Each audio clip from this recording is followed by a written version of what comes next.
Coronavirus cases are rising in 40 states across the country as New York enters phase 4 of reopening today. Let's bring in our next guest. Tom Friedman is the New York Times foreign affairs columnist.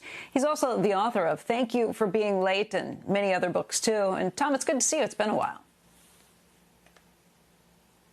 Great, Beck. Great to be with you. Tom, I want to play off something Joe was just talking about. We're waiting on results from AstraZeneca today on the phase 1 results of its coronavirus vaccine candidate. And one thing I think about with you is you always focus on science and ingenuity, and I think it's been kind of amazing to watch. I think there are something like a couple of hundred potential candidates for a coronavirus vaccine, and that's amazing. And I just wonder how you think we're doing right now, just in terms of ingenuity, in terms of using science to try and battle this disease.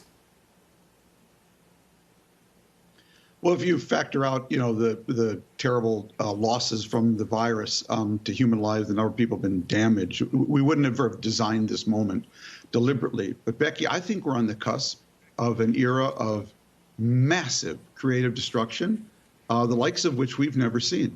When you think about the combination of factors that are taking shape, first of all, we now live in a world where more people have cheap distributed tools of innovation. More people have access now to high-powered computing through the cloud. More people now have access to cheap capital with zero interest rates.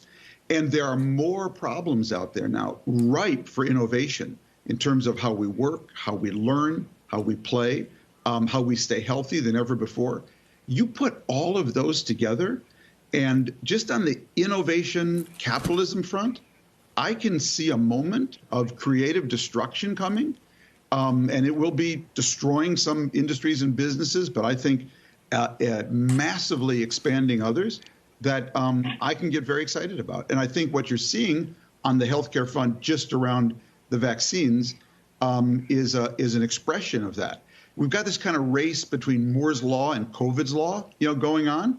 And wow, it seems like Moore's Law may actually win. Yeah, it's incredibly exciting. What industries do you think get destroyed in the process? Where is the downside of the creative destruction going to hit? Well, two that are just so obvious is one is how and where we work. Because I can tell you about the New York Times. I mean, we're not going back to the office, they've told us, at the earliest until January 2021. We've been putting out this gigantic newspaper every day with virtually no one in the office. And I don't know exactly what that's going to mean for the post-COVID era, but it's going to mean a different way of us working. Think around education, what's going on. Every day, online learning is getting better.